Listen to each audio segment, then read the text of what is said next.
cuando uno habla de grasas, ya es un tema que de por sí le persigue un estigma bien importante. La gente dice, eso tiene mucha grasa, y por ende uno interpreta, eso es malo para la salud. Y se ha generado siempre a lo largo del camino con este tema una especie de debate. Muchos que son candidatos a pensar que las grasas son saludables, que son buenas para nuestro organismo, mientras que otros dicen que es una de las causas principales que puede detonar problemas en nuestra salud. ¿Qué de todo esto es cierto? Porque indudablemente no todas las grasas son malas, ni todos los omegas son buenos. ¿Ha visto usted que hay gente que compra algún suplemento y dice que esto es de omega y esto es bueno para el hígado, esto puede ayudar para esta otra parte en la salud? Bueno, invitamos a la nutricionista Ana Paula Robledo para hablarnos qué de todo esto es cierto, cuándo usted y yo podemos alimentarnos de grasas y mucho ojo, qué tipo de grasas son las que podríamos nosotros incorporar en nuestra dieta. Creo que es algo que nosotros debemos saber. ¿Es lo mismo un plato de chicharrones bien grasosos o mejor medio aguacate? Eso es importante que nosotros lo establezcamos y que aprendamos de esto. La idea de la entrevista es que podamos educarnos y que hoy en adelante usted y yo sepamos que no todas las grasas necesariamente son malas. Si usted tiene alguna consulta que realizarnos, el Facebook de Buen Día está a su disposición, como usted lo sabe, y también hay un número en WhatsApp, 6087-7777, para que usted nos haga llegar su consulta, pero en video. Se graba rápidamente, así, de modo horizontal. Ya estoy seguro que usted ha aprendido cómo hacerlo y nos hace llegar el videíto para mostrárselo a la especialista. Ana Paula, muchas gracias por acompañarnos, qué gusto tenerla aquí. Gracias a ustedes, sobre todo para comentar un tema tan importante y que tiene tanto debate, ¿verdad? Uno siempre habla de grasas y ya de una vez la gente dice, ah, no, ¿verdad? Porque usted imagina colesterol arriba, hay una serie de cosas, de estigmas que persiguen al tema. Claro. Explíquenos usted un poquito de esto, ¿verdad? Porque uno a veces habla de grasas buenas y grasas malas. Exacto. Mucho de esto se genera por hipótesis que hubieron hace mucho tiempo. Hay que tomar en cuenta, en nutrición los temas van a venir cambiando y van a seguir cambiando porque nutrición es una ciencia relativamente nueva. Este estudio ya muy específico sobre los alimentos. Entonces esto nace de hipótesis un poco más antiguas, como al inicio del siglo XX, donde las personas decían, bueno, cuando cortamos una arteria hay grasa. ¿Y qué me genera grasa? De comer grasa. Entonces, grasa es grasa, ¿verdad? Si como grasa, tengo grasa y tengo que disminuir el consumo de grasa en el cuerpo, no hay de otra. Pero era más una hipótesis, todavía no habían todos los métodos diagnósticos para nosotros saber qué es lo que realmente forma esa grasa, porque esa grasa está en esa arteria y qué es lo que lo está generando, y ya lo sabemos. Entonces, claro, con este inicio, con esta hipótesis inicial, se dijo, ok, para que usted tenga una buena salud tiene que eliminar todas las grasas. La grasa es dañina, da igual, eso como vos dijiste, aguacate o chicharrón, la misma cosa, quite todas las grasas si quiere una buena salud. Y hoy nos damos cuenta que no es tanto la cantidad de la grasa, por supuesto que hay un efecto volumétrico, ¿verdad?, en la cantidad que yo voy a comer porque son muy densas en calorías, pero hay una gran diferencia épica en un tipo de grasa y otro tipo de grasa. De dónde las estoy obteniendo va a hacer toda la diferencia, no solo en mi apariencia física, pero también en mis metas de salud, en qué es lo que quiero yo lograr, por ejemplo, en mis metas de salud. Si solo quiero perder peso, si quiero adelgazarme completamente, si quiero tener una forma más fit, ¿verdad? O si más bien quiero desarrollar unas nalgotas, ¿verdad? Y unas piernotas. Entonces esto depende de qué es lo que nosotros queremos. Pero también en las enfermedades que nosotros tenemos. Solamente quiero ver la parte física o cómo está también mi parte interna, cómo andan mis arterias, cómo anda mi corazón, cómo está funcionando mi cerebro. Hay que acordarnos que el cerebro es el órgano que tiene más grasa del cuerpo. Está formado por un 60% de grasa, y si nosotros anulamos el consumo de grasa, estamos anulando la ingesta de nutrientes esenciales, indispensables para la vida y para todo el funcionamiento de mi cuerpo. Entonces hay que partir de un principio real. Sí hay grasas buenas y también hay grasas malas. Y también hay grasas malas, sí, totalmente. Hemos preparado una serie de mitos para que usted sea la que nos vaya ayudando a saber si realmente es un mito o estamos hablando de algo que es realidad. Vamos a colocarles el primero en pantalla, que a mí me parece muy importante, y el primero es: el colesterol es enemigo de la salud. Ajá. Porque uno habla de colesterol también y ya Claro. sataniza, y lo digo entre comillas. Estás ya hablando de algo malo cuando realmente el colesterol es algo importante para nuestro organismo. Claro, de hecho este es uno de los que cuesta más quitar. Todavía en grasa las personas han empezado a hacer cambios, pero cuando hablamos de colesterol, sí, las personas como el colesterol de fijo es malo. No, el colesterol se produce en el cuerpo, no tenemos que satanizarlo tampoco. Lo produce en el cuerpo y no lo produce por error. Nuestro cuerpo es una máquina perfecta, no lo va a producir una sustancia tan dañina justamente por error. Aquí lo que se ha venido dando es nuevamente una hipótesis, ¿verdad? Cuando abrimos una arteria, estoy hablando de medicina un poquitito más antigua, abrimos una arteria y grasa y colesterol, entonces esto debe de ser malo y usted tiene que eliminar los alimentos que tienen colesterol. Esto es básicamente como que yo haga la hipótesis y que diga, bueno, siempre que hay un incendio, hay bomberos. Los bomberos deben de ser los que causan el incendio, porque siempre están presentes cuando hay un incendio. Y aquí ese es el problema de esas hipótesis que no tienen respaldo más que todo en estudios ya científicos, pero específicamente demostrando estudios que no hipoteticen qué es lo que está pasando, sino que me demuestren qué es lo que está pasando. En términos de colesterol, una persona con poco colesterol o con mucho colesterol pueden alcanzar el mismo nivel de placas arterioscleróticas, ¿verdad? Los dos se vuelven igual de arterioscleróticos, haciendo ya estudios, nuevamente no en estas hipótesis, sino por ejemplo hay un estudio súper fuerte que involucra más de 20,000 personas con infartos y teniendo los exámenes de sangre 6 meses antes, ¿verdad? En sistemas de salud, entonces se ve que los índices de colesterol están elevados en personas con infartos y también en personas totalmente con colesteroles normales. No es predictor tanto el nivel de colesterol, no es el predictor directo de un infarto. Bueno, esto que están poniendo nuestros compañeros en realización ahí en pantalla que dice el colesterol no es enemigo de la salud, a mí me parece que también nosotros debemos ser muy responsables a la hora de comunicar este mensaje en hacer una diferencia entre un colesterol que es bueno y que ustedes como especialistas incluso nos llegan a sugerir que lo mantengamos en un nivel correcto, mientras que hay otro colesterol que hay que mantener a raya. Claro. Me gustaría que usted nos hable acerca de esta diferencia. Por eso tenemos que tener este balance. Vamos a ver, empecemos. ¿Qué son las funciones que tiene el colesterol? Del colesterol parte la síntesis de todas las hormonas esteroideas. Tiene una función entonces en mi sistema inmune primordial. De él nace también toda la que es la producción de la cascada hormonal en el cuerpo. Nace todo lo que es la parte también, todas las membranas de las decenas de trillones de células que tenemos en el cuerpo se componen de fosfolípidos y colesterol. El colesterol es necesario. Esta capa, la membrana, es la primer capita que está hacia la parte externa de la célula, donde ocurre todo el motor, donde ocurre toda la magia, todos los nutrientes que yo consumo se van a ir a metabolizar ahí. Es donde está es el carburador, el que está ahí ocurriendo todo, pero para que eso ocurra, esas membranas tienen que ser flexibles, esas membranas tienen que tener salud para que los nutrientes puedan atravesar las membranas, para que los receptores estén funcionales, y eso depende del colesterol. Entonces vamos a tener buenos y malos. Le quería hacer una pregunta. Cuando uno habla de colesterol alto, de inmediato también imagina enfermedad cardiovascular. Exacto. El corazón se está enfermando, las arterias se están llenando de ateroma, de estas placas, ¿verdad? ¿Esto es una verdad absoluta o no siempre un colesterol alto es sinónimo de enfermedad cardiovascular? Vamos a ver, puede serlo, pero no es el culpable. Y aquí tenemos que entender que la enfermedad cardiovascular, y es eso la ventaja que nos da los avances en ciencia. Antes se pensaba que era la raíz, ¿verdad? Hoy nos damos cuenta que no, que para que nosotros tengamos esa placa arteriosclerótica formándose, en primer lugar lo que tuvo que existir fue una arteria inflamada, una arteria enferma, una arteria dañada. Si no, no hay razón de que se forme.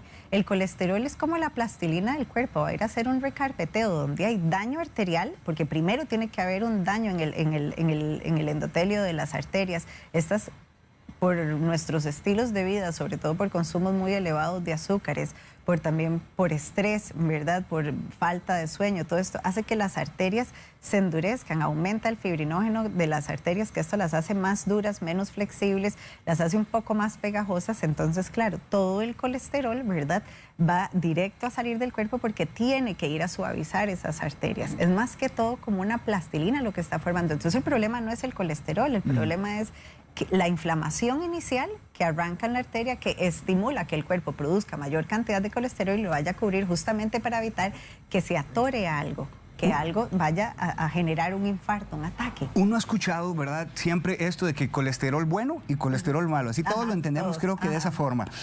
¿Cómo mantener el colesterol bueno en un nivel óptimo y cómo mantener que necesito dejar de comer para disminuir el colesterol malo?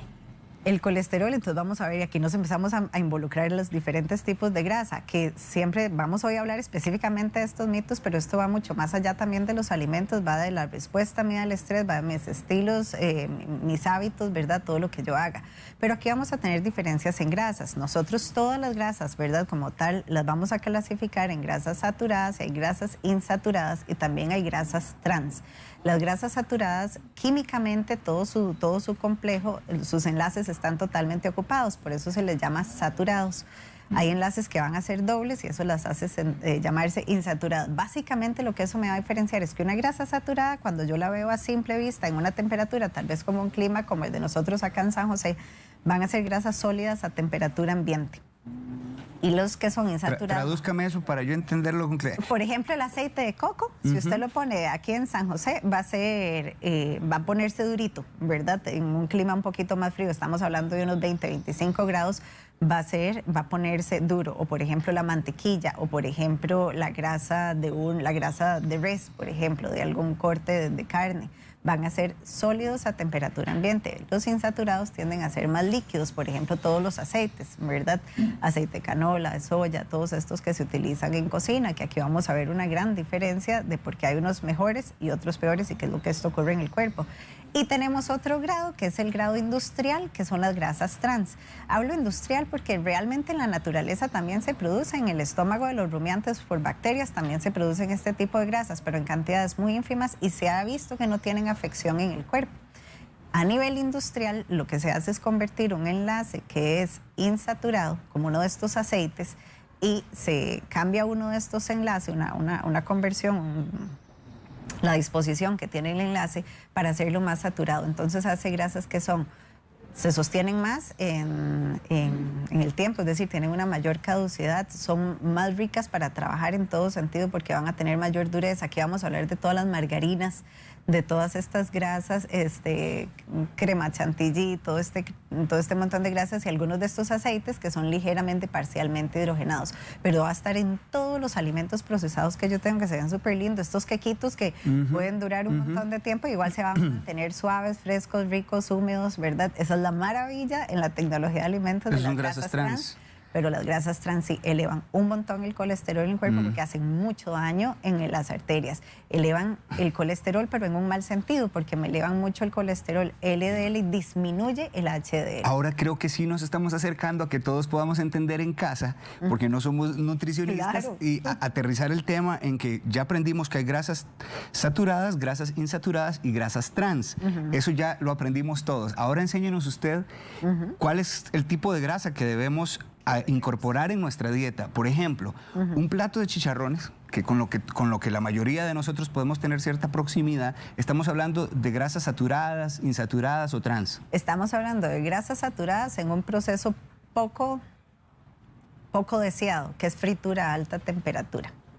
Entonces tenemos que ver qué pasa. Las grasas son más susceptibles a las temperaturas.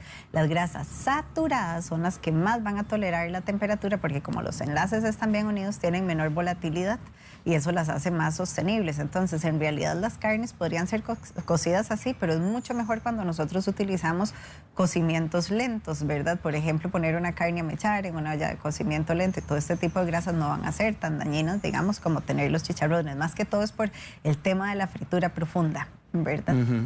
Pero en realidad este tipo, ya hablando en general, quitando el método de cocción, ¿sí? Cerdo, este tipo de grasas van a ser más neutras.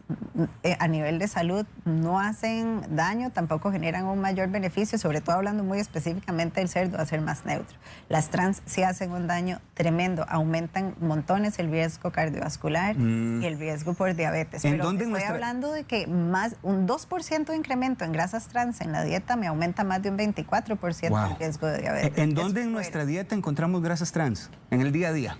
En el día a día, todo lo que me como de un paquete, usualmente. Todo lo que yo lea en ingredientes que dice grasas parcialmente hidrogenadas, grasas hidrogenadas, todos los paquetes, muchos de los aceites amarillos que yo encuentro en venta, ¿verdad? Van a tener grasas trans. Y aquí hablamos también de una cuestión de legislación. Esto se empezó a usar montones, por supuesto, porque hay mucho transporte de alimentos, porque tienen mayor vida en anaquel y por eso se utilizan de esa forma. Aunque yo los vea como un aceite, ¿verdad? Ahí vamos a tener soya, canola, todos estos van a ser ligeramente. Hay una particularidad en la que sí lo utilizan un poquito para aumentar la vida en anaquel. Tenemos una cuestión de legislación, entonces a nivel de legislatura se ha tratado de disminuir la cantidad de grasas trans de la dieta porque no hay duda, es decir, no hay duda alguna de lo dañinas que son, pero entonces no se eliminan completamente, sino que en etiquetado yo tengo una cierta aceptación, ¿verdad? Un 0 punto algo en el que yo puedo decir por porción es libre de grasa trans. Al final de la quincena me comí el paquete de galletas, al final del mes utilicé todo el frasco de aceite. Entonces sí hay un consumo, ¿verdad? Sí. ¿Qué es mejor, Ana Paula, una comida baja en grasa o una comida alta en grasa saludable? Excelente pregunta. Depende mucho de cuáles son las metas que usted tiene, pero la grasa realmente es importante.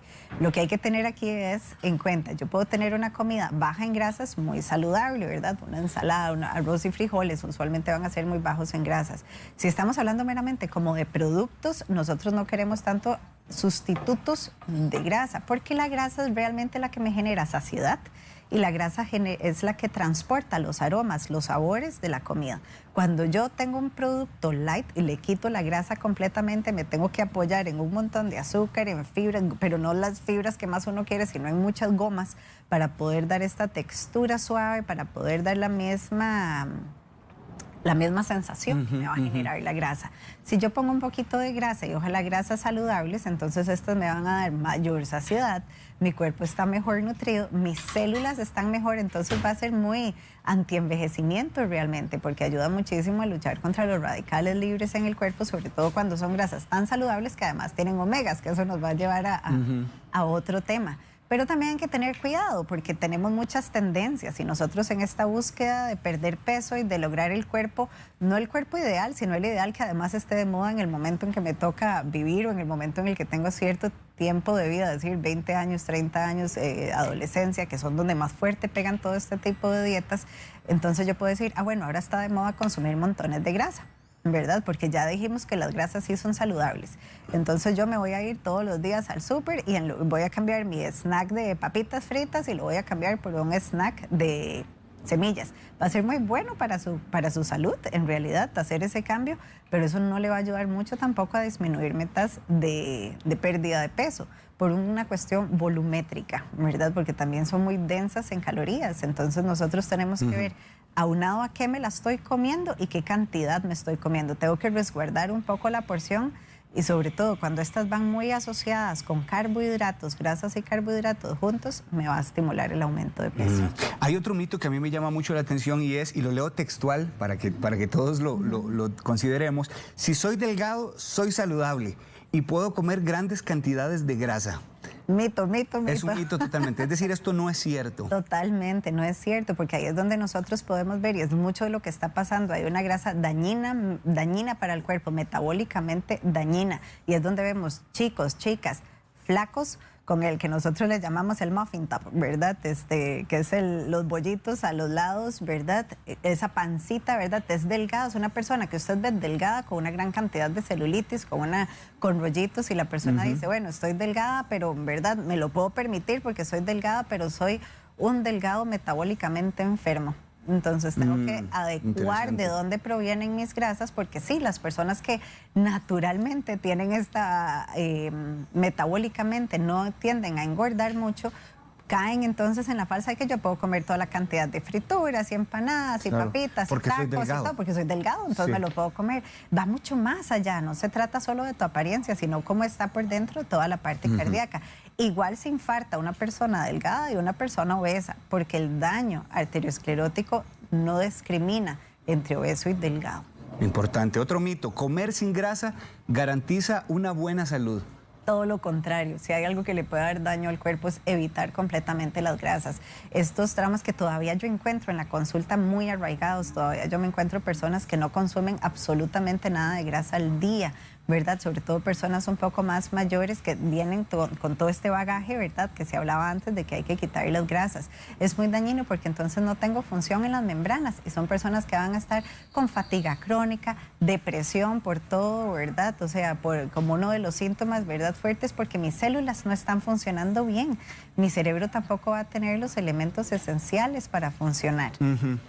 Hormonalmente voy a tener un caos en el cuerpo porque las hormonas se generan a partir de colesterol también. Entonces, cuando yo elimino completamente las grasas, tiendo a un desbalance. Siempre que yo elimino un grupo grande de alimentos, un grupo macro de los macronutrientes que el cuerpo necesita por mucho tiempo, voy a tirar el cuerpo en desbalance.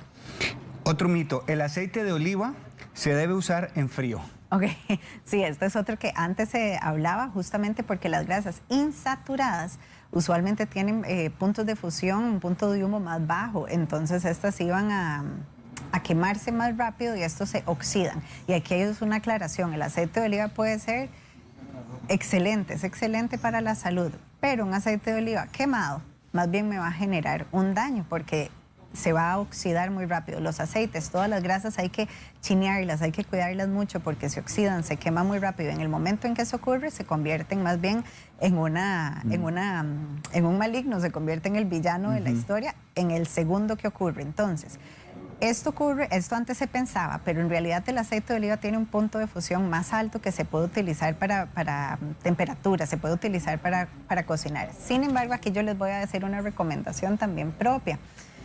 Yo prefiero utilizar grasas saturadas para la cocción porque soportan mucho mejor el calor. Cuando yo pongo a calentar muchísimo un sartén, una olla, y me voy a hacer algo, ¿verdad? Y lo dejo ahí calentando y ahorita llego a cocinar y cuando me doy cuenta está calientísimo, es mejor que se espere, que lo vuelva a enfriar y que vuelva a comenzar de cero, que usted ha visto cuando uno pone el aceite y sale un montón de humo y se quema. Sí. Ese es el punto de humo. Esa comida, el arroz, la carne, lo que sea que esté preparando ahí, es comida tóxica completamente, porque ya esa grasa está totalmente oxidada. Es mejor empezar de cero. Hay que tener que también, con respecto al aceite de oliva, ver cómo está preparado. Ver a los ingredientes, no solamente el frente de la etiqueta. Si el aceite es 100% de oliva, sí soporta más la temperatura, pero los aceites de oliva van a tener muchas mezclas porque es un aceite más costoso, entonces usualmente puede ser aceite de soya, canola o girasol con una mezcla de aceite de oliva. Este no me va a soportar para nada las temperaturas, ¿ok?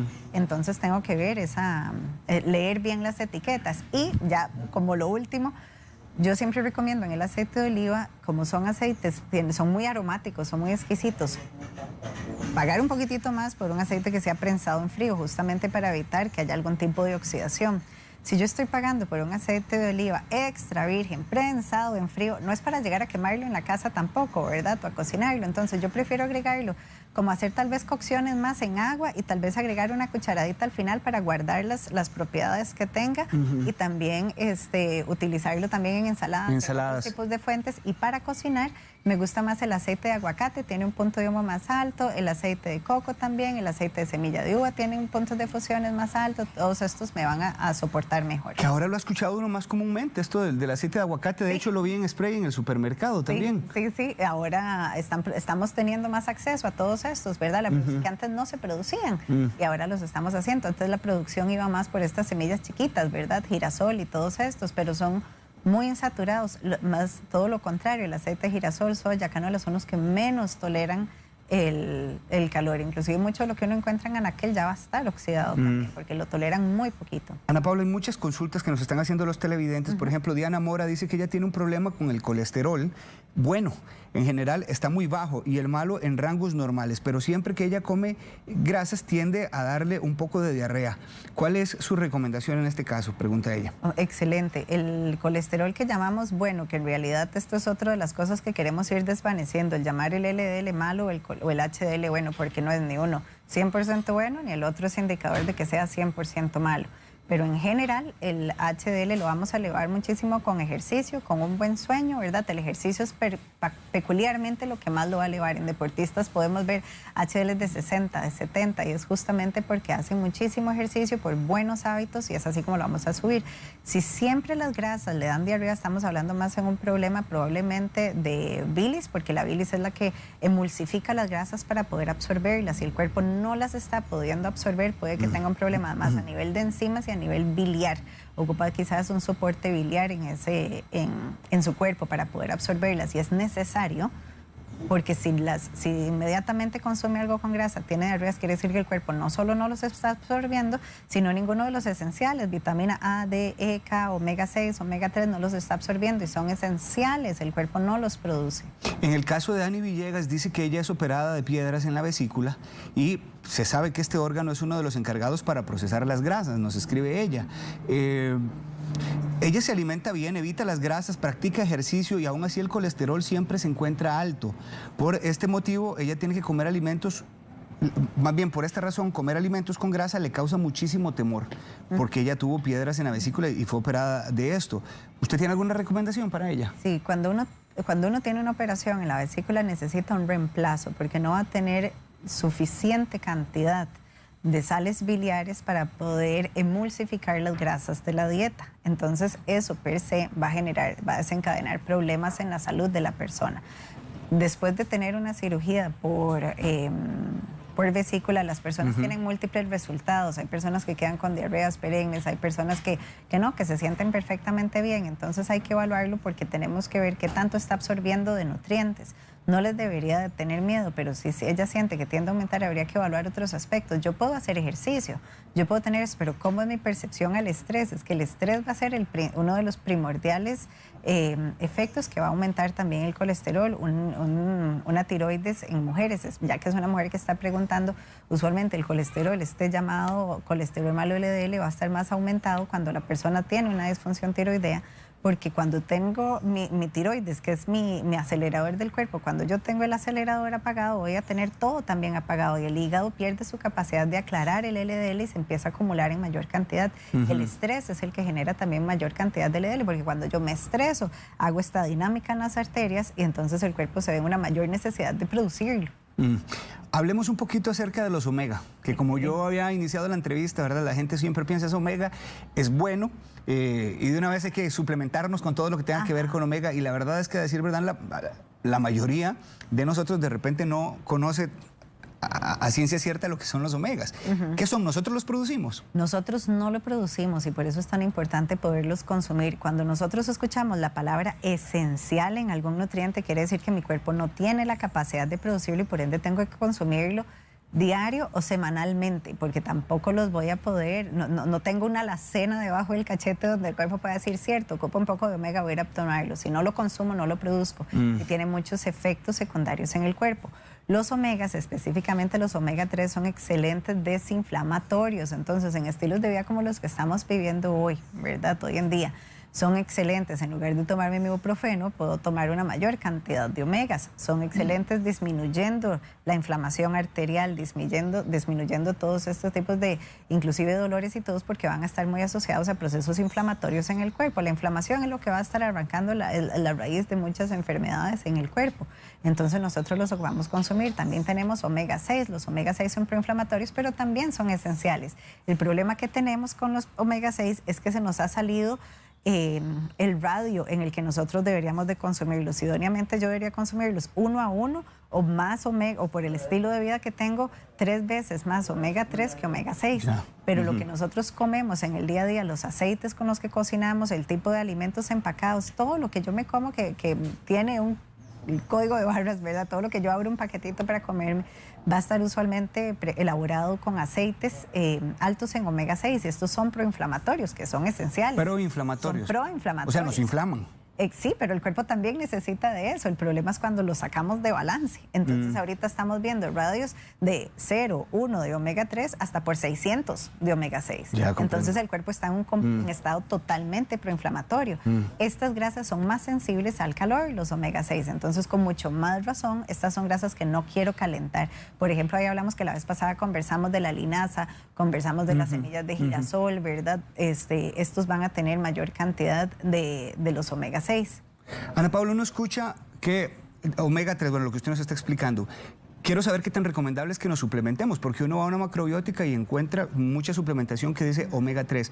Y la pregunta específica es, si el omega 3 de origen vegetal nos va a aportar los mismos beneficios del omega 3 que encontramos en el pescado, que ya sabemos que es una carne donde lo podemos localizar. Ok, nosotros estos por la eternidad los hemos consumido a través de la alimentación.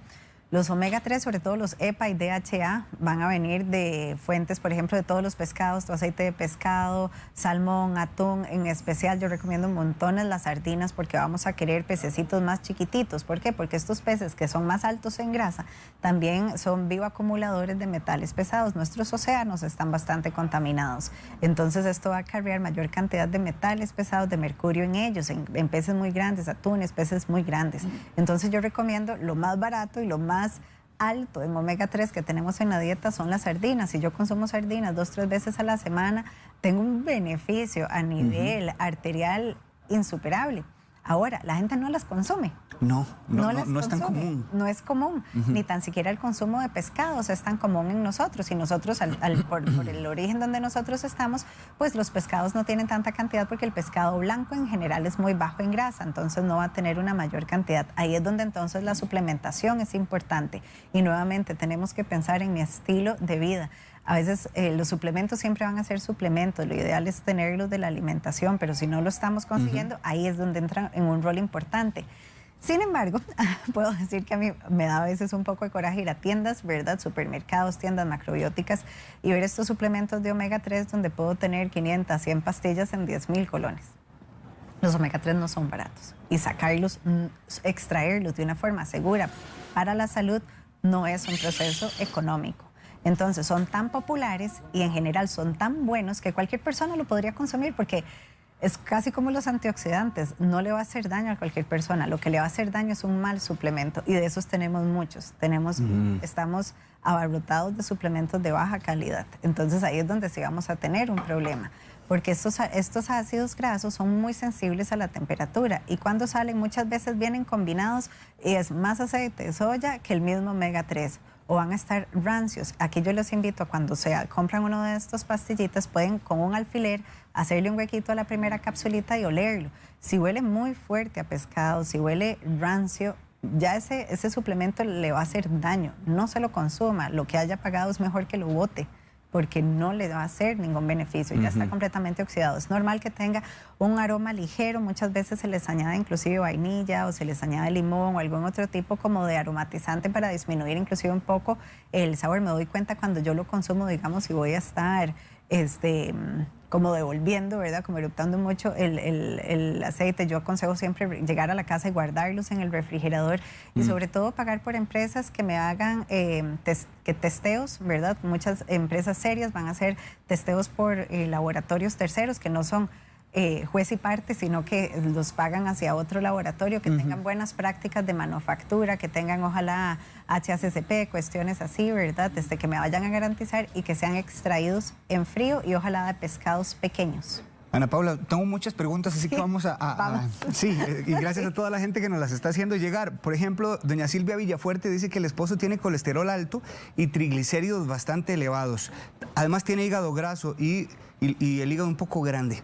¿Qué le recomienda usted al esposo de doña Silvia? Porque en los centros de salud no están atendiendo y no están haciendo los exámenes de rutina para saber ahorita cómo está su condición. Ok, si hay un mayor predictor de enfermedad, de infarto, de enfermedad cardiovascular, que el mero número de LDL es yo sacar el radio de cuántos triglicéridos tengo versus la cantidad de HDL que tengo, porque los triglicéridos se van a acumular sobre todo en el cuerpo por un exceso de harinas refinadas. Entonces, recuerda lo que hablamos al inicio, que se decía, claro, si en la arteria es grasa, es porque definitivamente si como grasa me va a dar grasa, ¿verdad? Hoy sabemos que en realidad el exceso de azúcares, de harinas refinadas, de carbohidratos en la dieta, me van a llevar a un exceso de grasa, a un exceso de triglicéridos que se van a ir convirtiendo y se van acumulando en el cuerpo.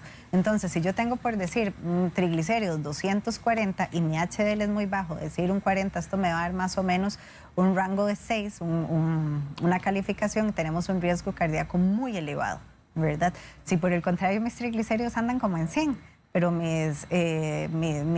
HDL anda como en 60, esto me lleva a menos de un 1. Mi riesgo es muy, muy mínimo, entonces ese va a ser un mayor predictor.